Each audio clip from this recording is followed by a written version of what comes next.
প্রায় 12টার উপরে, ঠিক কিনা? যেহেতু রাত্র বেশি হয়ে যাচ্ছে, আবার স্কুলের পরীক্ষার সামনে, মাদ্রাসার ছাত্রদের পরীক্ষার সামনে, ওই দিকেও চিন্তা করতে হয়, ঠিক কিনা? কারণ সব দিকে চিন্তা ভাবনা করে এই টাইমটুকু মেনটেন করতে হয়। যেহেতু শ্রদ্ধে আমার চাচা হয়, ঠিকই বলছে 2-3 ঘন্টার প্রয়োজন। তাফসীর করলে অল্প সময়ে হয় না, এটা সবারই, কিন্তু টাইমের দিকেও চাইতে হবে এবং রাত্রের দিকেও চাইতে হবে। মুরব্বী বাবা আছে, যুবক ভাইয়েরা আছে এবং চাচার সমতুল্য মানুষ আছে, এদের একটু আরামেরও প্রয়োজন। সবাই আমরা পরিশ্রম করে দিনব, ঠিক কিনা? আজকের মাহফিলের যিনি মধ্যমণি প্রধান মেহমান, আউলাদ ওলি শাহ সুফি পীরজাদা আলহাজ সৈয়দ শাহাদাত হোসেন আল কাদরি সাহেব, উনি কষ্ট করে এই পরিচম থেকে, কুমিল্লা থেকে, যেহেতু আজকে কালকে পরশুদিন 3 দিন হরতাল অবরোধ তো চলতেই আছে, আবার হরতাল, এর ফাঁক দিয়ে আসাটা এটা আমাদের জন্য নিয়ামত কিনা? আল্লাহ যে এত দূর থেকে এখানে আনছেন, অনেক দূর, আমাদের কাছ থেকে অনেক দূর, প্রায় 1.5-2 ঘন্টার সময় উনি যে আসছেন, এটা আমরা সকলে শুকর আদায় করি, সকলে বলি আলহামদুলিল্লাহ।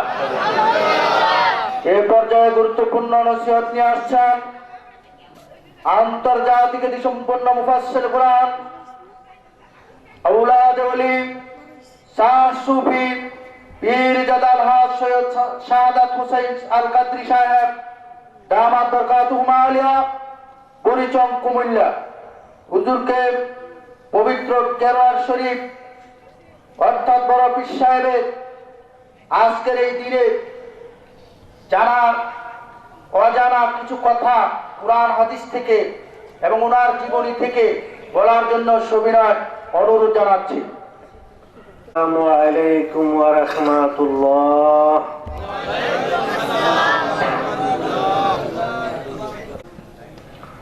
سيدنا وحبيبنا ومولانا محمد صلى الله عليه وسلم وعلى آله وصحبه وأزواجه وذريته وأهل بيته وأوليائه وعلماء أهل سنته أجمعين.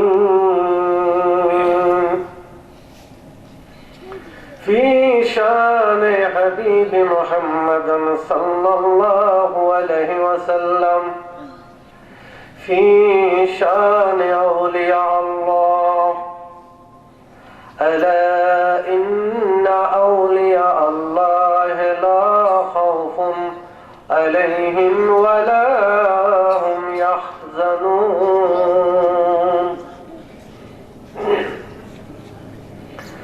إن الله وملائكته يصلون على النبي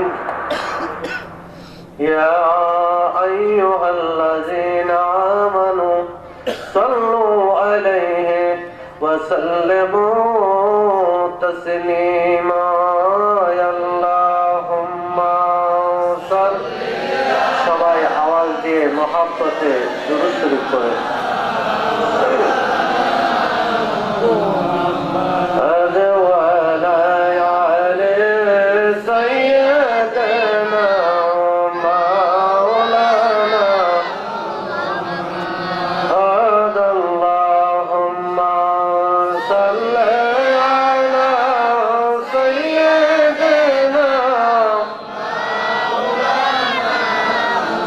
محمد وعلى آل سيدنا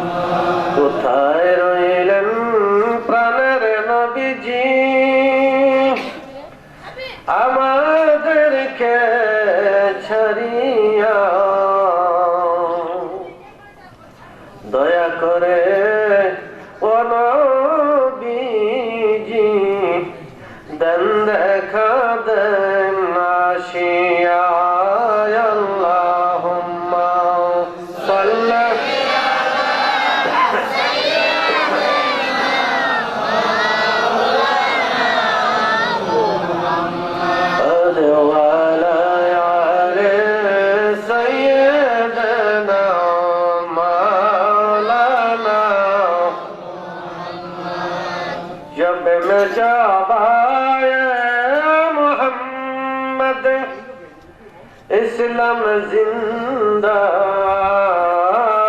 हो गए। वो तुमसे कलमा पढ़ा काफिर मुसलमान हो गए। अल्लाहुम्मा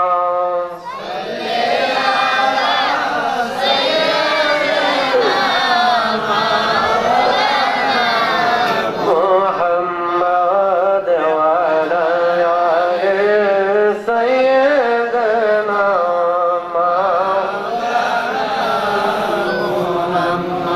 सुबहानल्लाह अल्हम्दुलिल्लाह ला इलाहा इल्लल्लाह सुबहानल्लाह अल्हम्दुलिल्लाह ला इलाहा इल्लल्लाह ला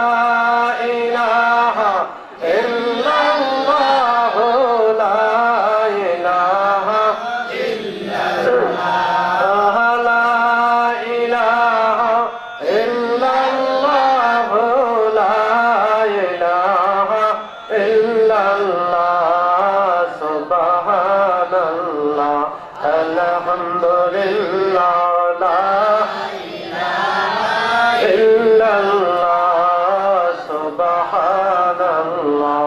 Alhamdulillah la ilaha illallah Ore sonar Madina বহুত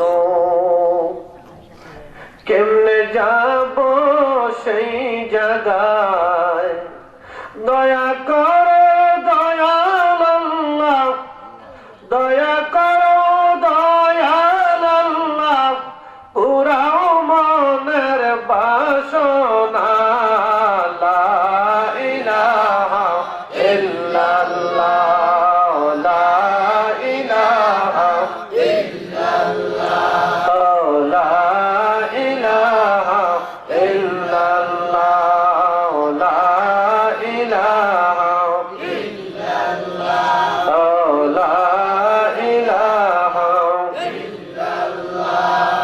লা ইলাহা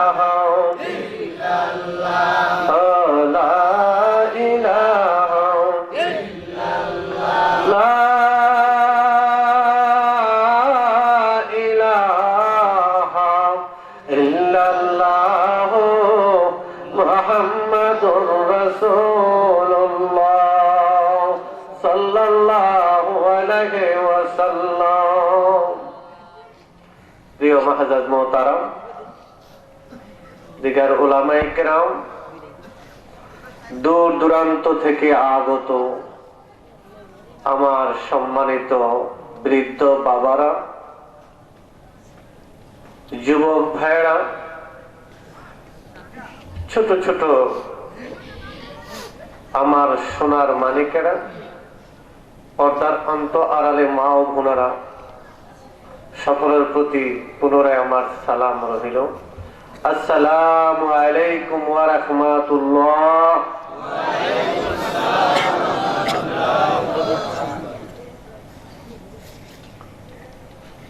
আমরা আল্লাহ তাআলার দরবারে শুকরিয়া আদায় করি, যিনি আজকে এই পবিত্র নুরানি ঈমানি জলসার ভিতরে শীতের মাঝে এই আল্লাহর বেহেশতের সামিয়ানার নিচে আসার এবং বসার জন্য যে মহান আল্লাহ তাআলা আমাদেরকে সুযোগ করে দিয়েছেন, সে মহান প্রভুর দরবারে আমরা শুকরিয়া আদায় করি। সবাই বলি আলহামদুলিল্লাহ।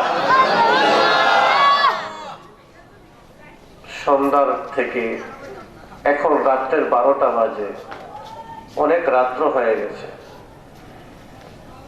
বর্তমান দেশের পরিস্থিতিও অনেকটাই খারাপ।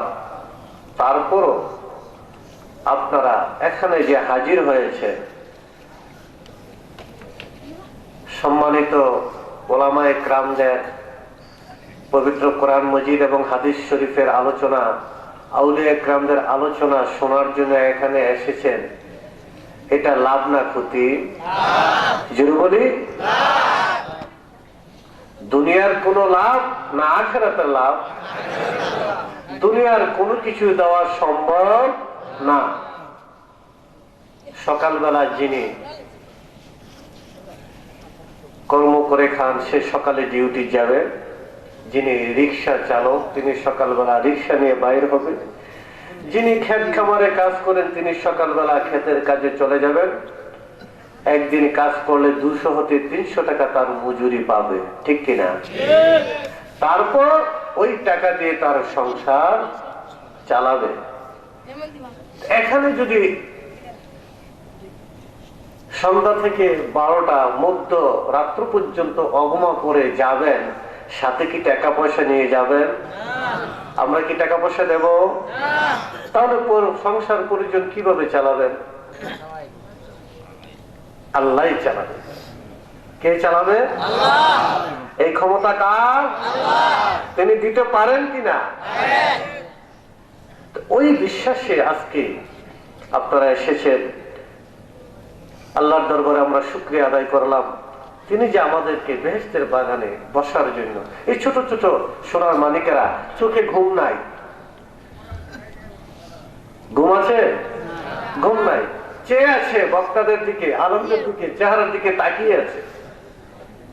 এই আলেম ওলামাদের দিকে তাকিয়ে থাকা তো একটা সওয়াবের বিষয়। মসনবী শরীফের ভিতরে বলেছেন, এক জামানা সোহবতে বা আউলিয়া বেহতরিয়া সালাত তাআত বেরিয়া কন্না সুবহানাল্লাহ। আল্লাহর ইমানদার বান্দাদের সামনে, আল্লাহর আউলিয়া کرامদের সামনে, আল্লাহ ওয়ালাদের সামনে, হক্কানি ওলামায়ে মাশায়েখদের সামনে কিছু সময় বসা, তাদের সোহবতে থাকা, 100 বছর নফল বন্দেগী করলে যে সওয়াব তার চেয়ে বেশি সওয়াব। কোন সুবহানাল্লাহ। এই যে মানুষের তৈরি করা একটা ভিডিও আপনারা দেখতে পাচ্ছেন আমাদের সামনে, আছে না? এটা মানুষের ভিডিও, মানুষ সৃষ্টি করেছে।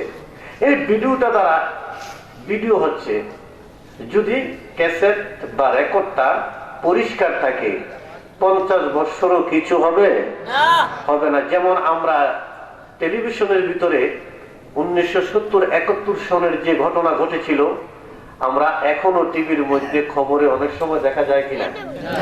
দেখা যায় না? যেমন ওই আমলের যিনি প্রধানমন্ত্রী ছিলেন বা তারপরে যিনি দায়িত্ব করেছেন, বাংলাদেশ স্বাধীন করেছেন, তারও ছবি টবি দেখা যায় কিনা? তিনি কি আছে এখন পৃথিবীতে? তিনি মরে গেছেন না? কিন্তু দেখা যাচ্ছে এই ভিডিওর মাধ্যমে, রেকর্ডের মাধ্যমে সে চলাফেরা করে, কথাবার্তা বলে আমরা দেখতে পাই, ঠিক কিনা? আর যিনি আল্লাহ কুল কায়নাতের স্রষ্টা, এই চতুর্পাশে, প্যান্ডেলের চতুর্পাশে তার কুদরতি ভিডিও ম্যান দ্বারা তথা তার ফেরেশতাদেরকে দ্বারা আজকের মাহফিল ভিডিও করতেছে। কন্যা সুবহানাল্লাহ। যখন দুটা চক্ষু বন্ধ হয়ে যাবে, কবর দেশে চলে যাবেন, সেখানে যখন আপনার বিচারের আসন হবে, দাঁড় করাবে, এজলাস হবে, হাকিম বসবে, উকিল থাকবে, যারা করবে। যদি বলি আজকের এই মদনপুরের মাহফিলের ভিতরে তুমি ছিলে না, তুমি ছিলে না, আমি যদি বলি না আমি ছিলাম, তখন আল্লাহ বলবে তুমি ছিলে, বলা হয়। তাহলে আল্লাহর কুদরতি ভিডিও চালু করে দেবে। ওই ভিডিও যখন চালু করবে, আমি ধরা পড়ে যাব, আমি কি মাহফিলে আছি না নাই? ধরা পড়বো না? তার ভিডিওর কাছে কোনো কাটা চিড়ে আছে? এই ভিডিওটা কেটে কেটে কেটে কেটে খন্ড করে করে ছোট কিছু কিছু অংশ রাখতে পারবে? পারবে না? বাকিগুলা কাইটে দিতে পারবে না? পারবে। আল্লাহর ভিডিওতে কোনো কাটার প্রক্রিয়া নাই, কারণ যা করেছেন প্রত্যেকটা জিনিস ভিডিওর ভিতরে রেকর্ড হচ্ছে। আজকে আপনাদেরকে আমি বেশিক্ষণ বিরক্ত করব না। গতকালও আমার মাহফিল ছিল এই ঠান্ডার মাঝে, ছাদের উপরে, জায়গা নাই, ছাদের উপরে প্রোগ্রাম করেছি, ভীষণ ঠান্ডা লেগেছে। আজকে আউলিয়া کرامদের মহব্বতে, আপনাদের মহব্বতে আমি বহু কষ্ট করে যা হোক আপনাদের মাঝে হাজির হয়েছি। আপনারা আমার জন্য দোয়া করবেন। যেমন আমাদের প্রধান বক্তা যিনি পীরজাদা আলহাজ মাওলানা কাজী মোহাম্মদ জয়নাল যুক্তিবাদী সাহেব, উনি ময়মনসিংহে আজকের মাহফিল, ওই জায়গা থেকে আসতে আসতে ওনার প্রায় 1-1.5টা বেজে যাবে। তো ফোনের মাধ্যমে যোগাযোগ হয়েছে যে উনি হয়তোবা প্যান্ডেল আসতে পারবে না, যার কারণে আমি অতি তাড়াতাড়ি চলে আসতেছি, আইসা গেছি। তো আজকে এখানে আমরা দুনিয়ার কোনো লাভের জন্য আসি নাই। দুনিয়ার লাভের জন্য আসছি? দুনিয়ার লাভের জন্য আমরা আসি নাই। প্রত্যেকটা মানুষের, এই বাচ্চারা, ভাইয়েরা, বাবারা, একটু সময়, প্রত্যেকটা মানুষের জিন্দিগি বর্তমান যুগে 100 বছর হায়াত পায় কিনা আমার মনে হয় সন্দেহ লাগে। পূর্বেকার আমলে মানুষরা 150-200 বছরও বেঁচে ছিল। এখন কিছু কিছু মানুষ আছে 100-র উপরে। যাই হোক, একটু গভীর মনোযোগ। আমি অল্প কিছু সময় আপনাদেরকে কষ্ট দেব, তারপর মোনাজাত হয়ে যাবে ইনশাল্লাহ। তো বর্তমান সমাজে মানুষের বেশি হলে 100 বছর মানুষ বাঁচছে। এই যে শুরু থেকে, জন্ম থেকে তার মৃত্যু, এই যে সীমানাটা 100 হতে 150 বছর, এর উপরে কিন্তু মানুষ বর্তমানে বাঁচে না। তো মনে করেন 150 বছর আমরা একটা সীমানা রাখলাম, তাহলে 150 বছর জন্ম থেকে মৃত্যু, 150 বছর যে সময়টা, এই সময়টা দুনিয়ার সময়, দুনিয়ার বয়স। যখন চক্ষু বন্ধ করে কবরের জগতে, পরজগতে চলে যাবেন, সেটার ভিতরে 100 নাই, 150 নাই, 1000 নাই, 1 লক্ষ নাই, 1 কোটি নাই, অনন্তকাল। সেখানে কোনো সময় নাই, কোনো সময় সীমাবদ্ধতা নাই, অনন্তকাল। তো অনন্তকালের মধ্যে দুনিয়ার ভিতরে 100-150 বছর সুখ শান্তির জন্য আমরা অনেক কিছু করি। ব্যবসা বাণিজ্যের ভিতরে আমরা অনেক কিছু করি। একটা ব্যবসা দিয়েছি, আরেকটা ব্যবসা নিয়ে দিতে পারি, আরেকটা ব্যবসা নিয়ে দিতে পারি।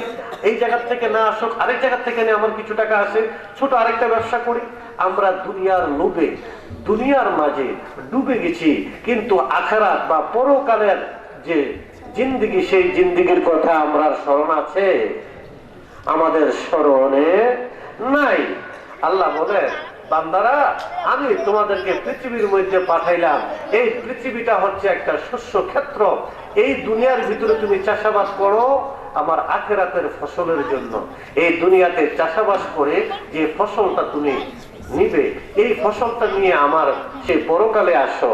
যদি দুনিয়ার ফসল পরকালে নিয়ে আসো, তাহলে আমি তোমাকে জান্নাতের ব্যবস্থা করে দেব। সুবহান আল্লাহুম্মা সাল্লি আলা নাবিয়ানা শাফিয়ানা মাওলানা মুহাম্মদ, নাবিয়ানা শাফিয়ানা মাওলানা মুহাম্মদ, আল্লাহুম্মা সাল্লি আলা সাইয়্যিদিনা মুহাম্মদ, আল্লাহুম্মা সাল্লি আলা সাইয়্যিদিনা মুহাম্মদ। আমি বলতেছিলাম, এই দুনিয়াটার মধ্যে থেকে আমাদের পরজগতের কিছু সম্বল নিয়ে যেতে হবে। কি বলেন, ঠিক কিনা? আল্লাহ কেন পাঠালেন? কেন বা আবার মৃত্যু দেবেন? কেন বা আমরা আবার কবর দেশে যাব? এটা আল্লাহর কিছু উদ্দেশ্য আছে না? নিশ্চয় তার একটা উদ্দেশ্য আছে। এই দুনিয়াতে থেকে যদি আমরা কিছু সম্বল নিয়ে যেতে পারি, তাহলে আমাদের পরজগতের জিন্দেগিটা আমাদের সুখময় হবে, শান্তিময় হবে। আমরা দুনিয়ার বেড়াজাল থেকে একটু দূরে থাকতে হবে। যদি বলেন, হুজুর কি বললেন, দুনিয়াতে ছেলে সন্তান আছে, মা বাবা স্ত্রী আছে, পরিবার পরিজন, আত্মীয় স্বজন, হ্যাঁ তাদেরকে দেখাটাও কিন্তু একটা ইবাদত, একটা সংসার। একটা সংসার পরিচালনা করা সহি শুদ্ধভাবে হালাল উপায়ে একটা সংসার সুন্দরভাবে পরিচালনা করাটাও কিন্তু একটা ইবাদত। যেহেতু একটা সংসারের বাবা, সে হলো সংসারের প্রেসিডেন্ট, একা উপরে 10 জন 12 জন সদস্যকে পরিচালনা করার দায়িত্ব বাবার। তাহলে বাবা কত হিকমত করে, কত বুদ্ধি কৌশল করে তার সংসারটাকে পরিচালনা করে। এই হিকমতটা দিয়েছেন কে? জোরে বলেন কে? আমার আল্লাহ হিকমত দিয়েছেন। এই হিকমতে সে তার ফ্যামিলিটাকে সুন্দরভাবে পরিচালনা করে। এই বিবেকের মধ্যে কিছু কিছু মানুষের বিবেকের ভিতরে পোকা ধরে গেছে, পোকা ধরে যায়। পূর্বেকার বক্তারা অনেক আলোচনা করেছে, শুনেছেন। নামাজ পড়েন সুদ খান, নামাজ পড়েন হারাম জিনিস খান, নামাজ পড়েন ঘুষ খান, নামাজ থেকে মসজিদ থেকে বাইর হওয়ার সাথে সাথে মিথ্যার আশ্রয় নিয়ে ফেলেছেন। আছে কিনা এরকম? আছে না? কিছুক্ষণ পূর্বে মাওলানা লুকমান হোসেন জাহেরি সাহেব বলেছে, ইন্না সালাতা তানহা আনিল ফাহশাই ওয়াল মুনকার।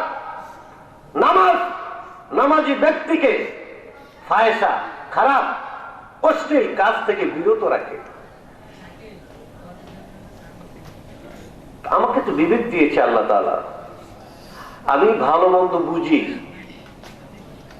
আমি ভালো মন্দ বুঝে কেন এই কাজগুলা করব? তাহলে আমার জীবনটাকে গড়াইতে হবে কোরআন এবং সুন্নাহর আলোকে। এই জীবনটাকে পরিচালিত করতে হবে কোরআন এবং রাসূল পাকের সুন্নাত অনুসারে। যখন আমরা সেইভাবে চলবো, আমাদের কোনো অঘটন ঘটবে না, আমাদের দেহের ভিতরে, আমাদের সংসারের ভিতরে কোনো অসুখ বিসুখ আসবে না, আমাদের সংসারে কোনো অশান্তি আসবে না, আমাদের সংসারের ভিতরে কোনো ভেজাল থাকবে না। কারণ যেখানে কোরআন সেখানে আল্লাহর রহমত,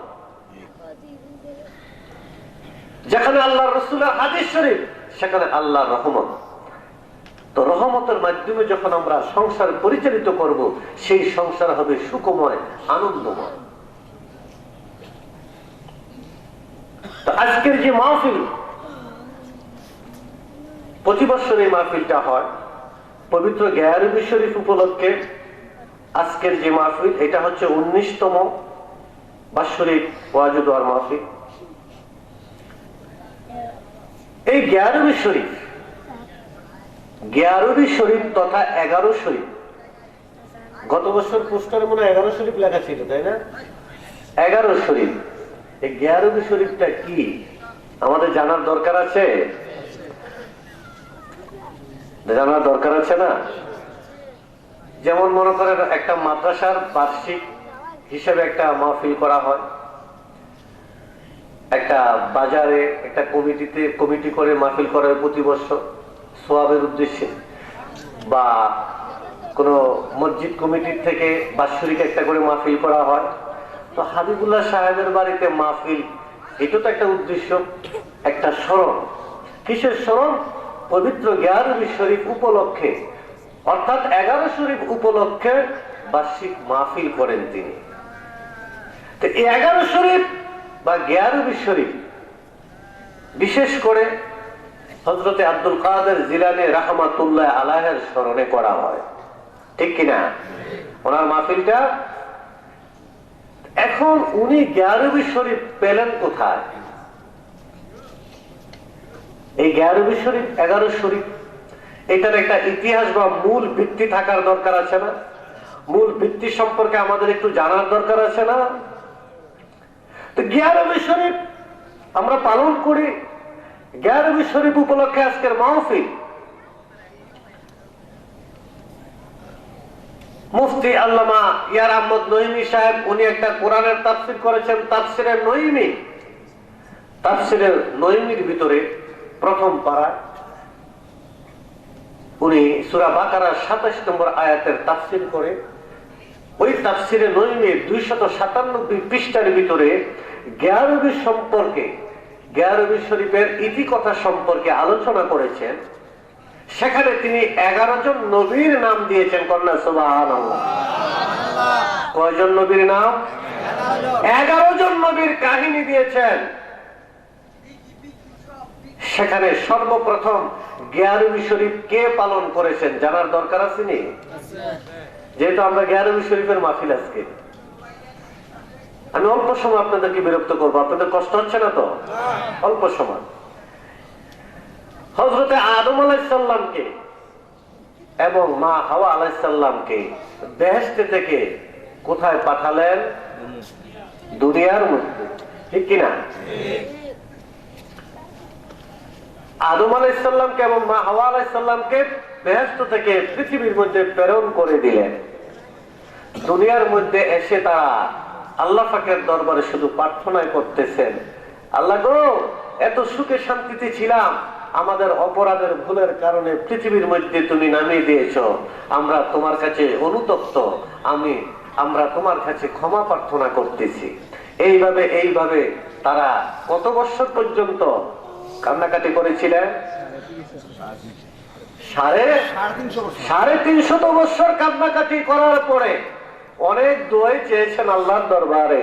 350 বছর পর্যন্ত কান্নাকাটির পরে হঠাৎ তার স্মরণে এলো, তাকে যখন সৃষ্টি করেছিলেন, সৃষ্টি করার পরে আল্লাহ পাকের আরশে আযমে একটি নাম দেখেছিলেন, আল্লাহর সাথে একটি নাম, লা ইলাহা ইল্লাল্লাহু মুহাম্মাদুর রাসূলুল্লাহ সাল্লাল্লাহু আলাইহি সাল্লাম।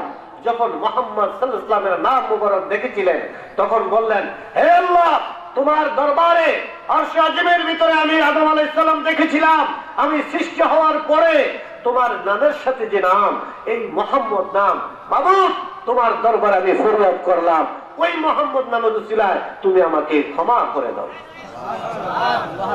আমার আল্লাহ খুশি হয়ে গেলেন।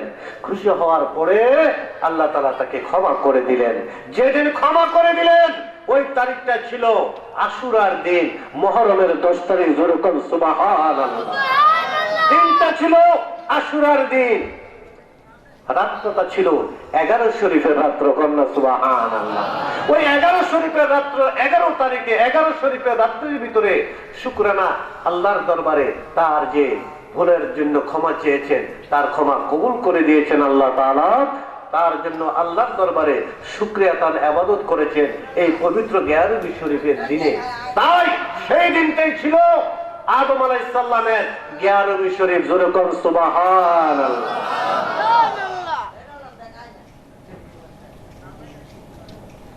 হযরত নূহ আলাইহিস সালামের নাম আমরা জানি না?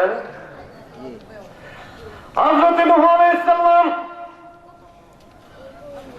রজব মাসের 10 তারিখ থেকে মুহররম মাসের 10 তারিখ পর্যন্ত 6 মাস 72 জন সঙ্গী নিয়ে তার কিস্তির ভিতরে উঠালেন। 6 মাস সঙ্গী ছিল 72 জন। তার কিস্তির ভিতরে যখন উঠালেন, মহাপ্রলয় হয়ে গেল।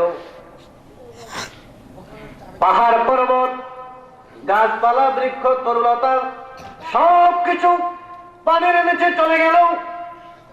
আর হযরত নূহ আলাইহিস সালামের কিস্তির ভিতরে 72 জন সঙ্গী নিলেন। নেওয়ার পরে আমার আল্লাহর কুদরতে বাসতেছিল, 6 মাস পরে যদি পর্বতের মধ্যে গিয়া ঠেকলো, কন্যা সুবহানাল্লাহ, যদি পাহাড়ের মধ্যে নৌকা ঠেকলো, ঠেকার পরে পানি কমতে শুরু করলো। পানি যখন কমে গেল, হযরত নূহ আলাইহিস সালাম তার সঙ্গীদেরকে নিয়ে নেমে গেলেন। সে এই 6 মাস মহা বিপদ থেকে উদ্ধার হয়েছিলেন। ওই তারিখটা ছিল আশুরার দিন, রাত্রটা ছিল পবিত্র 11 শরীফের রাত্র। যেরকম সুবহানাল্লাহ। আর ওই রাত্রে তিনি মুক্তি পেয়ে আল্লাহর শুকরিয়া আদায় করলেন এবং ইবাদত বন্দেগী করলেন। ওই রাত্রটাই ছিল হযরত নূহ আলাইহিস সালামের 11 শরীফ। যেরকম সুবহানাল্লাহ। হযরত ইব্রাহিম আলাইহিস সালাম ইসলাম প্রচার করতে করতে নমরুদ তার পিছে লেগে গেলেন চরম শত্রু। কোন অবস্থায় হযরত ইব্রাহিম আলাইহিস সালামকে ঠান্ডা করতে পারে না, দমন করতে পারে না।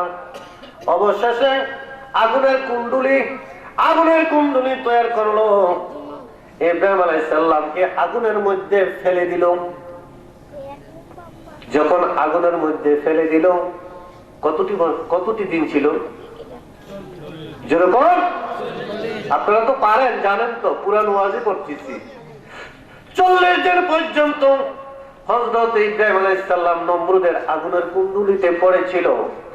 আল্লাহর কুদরতে, আল্লাহর রহমতে আগুনের ক্রিয়া বন্ধ হয়ে গেল। কোন সুবহান। যখন আগুনের ক্রিয়া বন্ধ হয়ে গেল, আগুনের ক্রিয়া বন্ধ হওয়ার পরে হাকিকতে আগুনের ক্রিয়াটা হয়ে গেল ফুলের বাগান। কিসের বাগান? আগুন কি হয়ে গেল? ফুলের বাগান হয়ে গেল। ফুলের বাগান থেকে যখন হযরত ইব্রাহিম আলাইহিস সালাম 40 দিন পরে নেমে আসলেন, মুক্তি পেলেন, ওই তারিখটা ছিল আশুরার দিন। কন্যা সুবহান। রাত্রটা ছিল পবিত্র গায়রবী শরীফের রাত্র। ওই তারিখে, ওই রাত্রের মধ্যে হযরত ইব্রাহিম আলাইহিস সালাম আল্লাহর শুকরিয়া আদায় করে ইবাদত করলেন। আর ওই ইবাদতটাই হলো পবিত্র গায়রবী শরীফ। ইব্রাহিম আলাইহিস সালামের জন্য ওই রাত্রটাই হলো গায়রবী শরীফের রাত্র।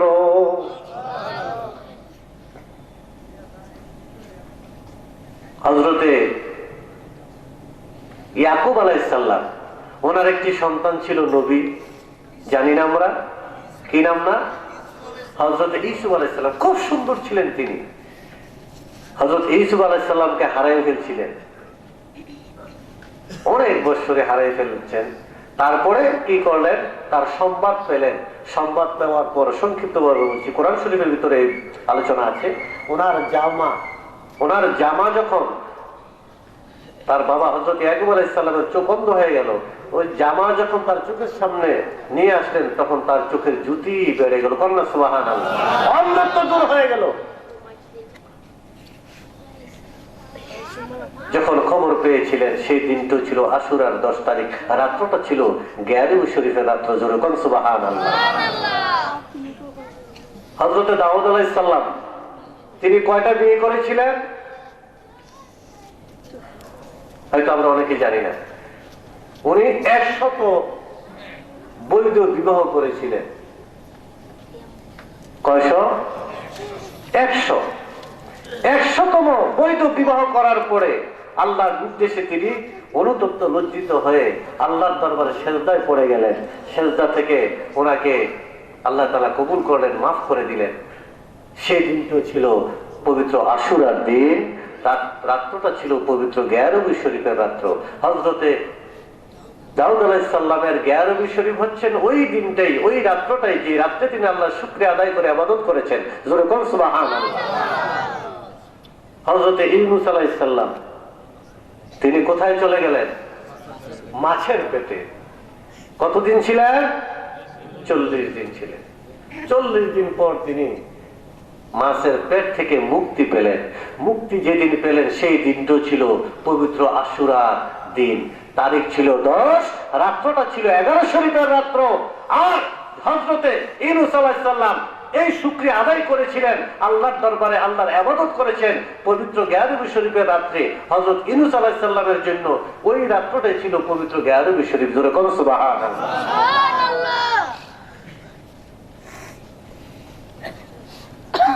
হযরতে মূসা আলাইহিস সালাম, তিনি খুব জাগ্রত নবী ছিলেন।